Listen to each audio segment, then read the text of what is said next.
प्रिय साथियों, यदि आप बीमारियों से परेशान हो गए हैं, काम में ध्यान नहीं लगता क्योंकि सारा ध्यान तो शरीर की पीड़ा पर लगा रहता है, तो आज मैं एक अत्यंत सरल दिव्य प्रयोग आपको बताने जा रही हूँ, जो कि सरल तो इतना है जितना कि सांस लेना। जिस तरह बिना एफर्ट्स के हम लोग सांस ले पाते हैं, हमें सांस लेने में कोई कष्ट नहीं, कोई ज़्यादा प्रयास नहीं करना पड़ता। और इस प्रयोग के लिए तो आपको अलग से समय देने की भी ज़रूरत नहीं है। आपके पास समय ही समय है। आप जब चाहें, जहाँ चाहें इसका प्रयोग करें और फिर चमत्कार देखें। मैं वीना कपिल ज्योतिष क्योरी चैनल पर आप सबका हार्दिक स्वागत करती हूँ और आज आपके भीतर छिपी एक ऐसी रहस्यमय शक्ति से आपको अवगत कराने जा रही हूँ, जिस पर श्रद्धा और पूर्ण विश्वास के साथ यदि लगातार प्रयास करें और आप अपनी दिनचर्या का इसे हिस्सा बना लें, आप रोजाना की अनेकों परेशानियों और बीमारियों से छुटकारा पा सकते हैं। इस अद्भुत अनमोल देन को केवल अपने पास मत रखिएगा, अपने आसपास हर दुखी को ये वीडियो जरूर शेयर करिए।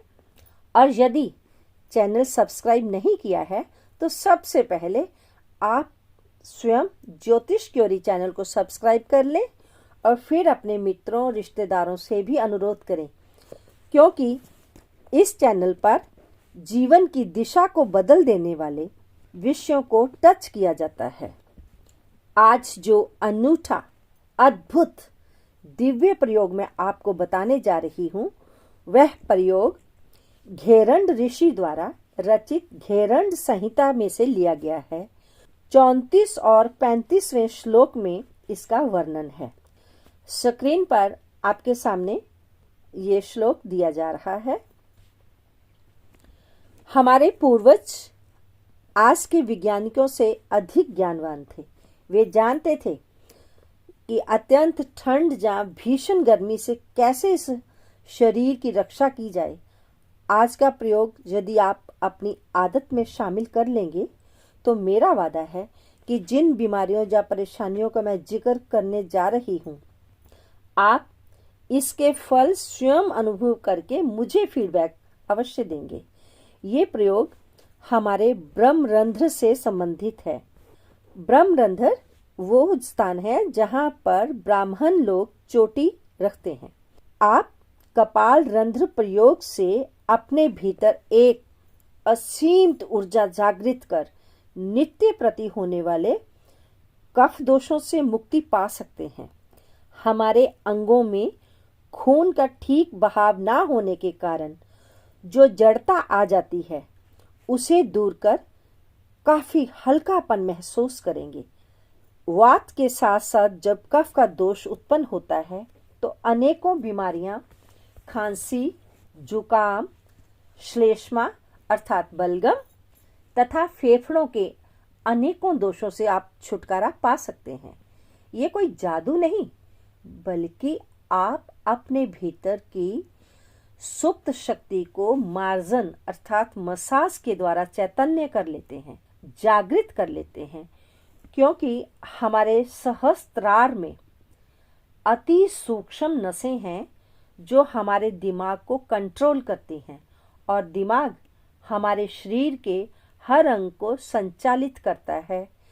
जब खून का ये सही प्रवाह होगा तो आप स्वस्थ रहेंगे।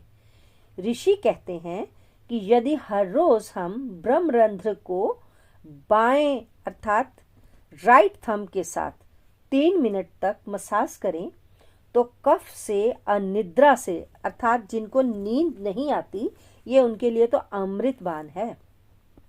जिनका मन उचाट रहता है, शरीर में एक थकान सी रहती है, बेचैनी रहती है, सुस्ती होती है, आलस्य घिरा रहता है और जब छाती में से बलगम पिघलकर फेफड़ों को आराम मिलता है, इससे खांसी और जुकाम नहीं होता।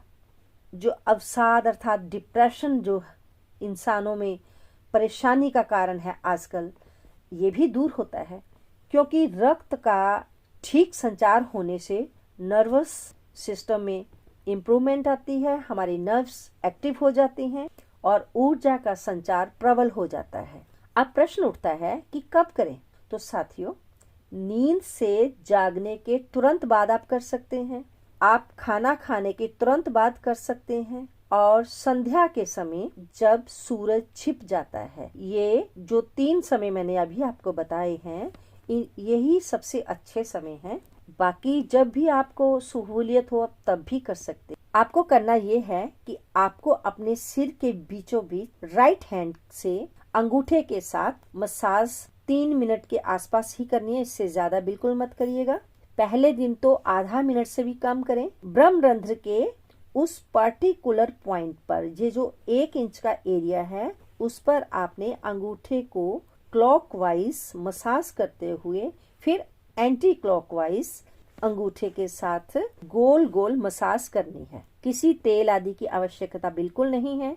जब कई दिन अभ्यास करते करते हो जाएंगे तब आप धीरे धीरे समय बढ़ाएं।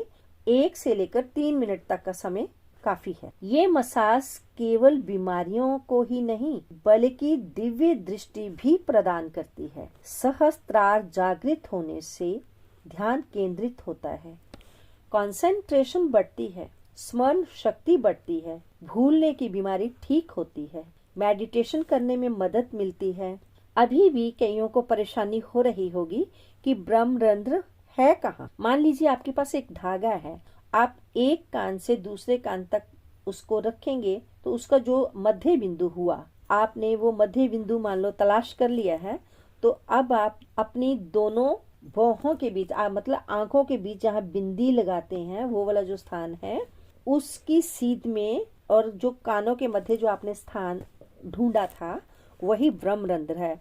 अगर अब भी समझ नहीं आया तो आप ऐसे करिए कि यहाँ से आपके माथे पर बाल शुरू होते हैं, वहां पर अपना हाथ रखें और आपकी जो 7 उंगलियों जितना गैप है, जो सिर के बीचों बीच वाला स्थान है, यहाँ पर ब्राह्मण लोग चोटी रखते हैं। यही वो स्थान है जहाँ पर आपने मसाज करनी है। और कब करनी है? जैसे ही सुबह नींद से जागे, खाना खाने के तुरंत बाद कर सकते हैं, सूर्य छिपने के बाद जब संध्या समय होता है तब आपको क्लॉकवाइज और एंटी क्लॉकवाइज लगातार मसाज हर दिन करनी है। ये हर दिन मसाज करने की आदत आपको बहुत सी बीमारियों से बचा के रखेगी। बहुत जल्द मैं कुंडली के माध्यम से बीमारियों से छुटकारा पाने की एक सीरीज लेकर आने वाली हूँ। आपने वीडियो को अब तक ध्यान से देखा, आपके सहयोग के लिए आपका बहुत बहुत धन्यवाद। तो मिलती हूँ जल्द ही एक नई सीरीज के साथ। ओम नमः शिवाय।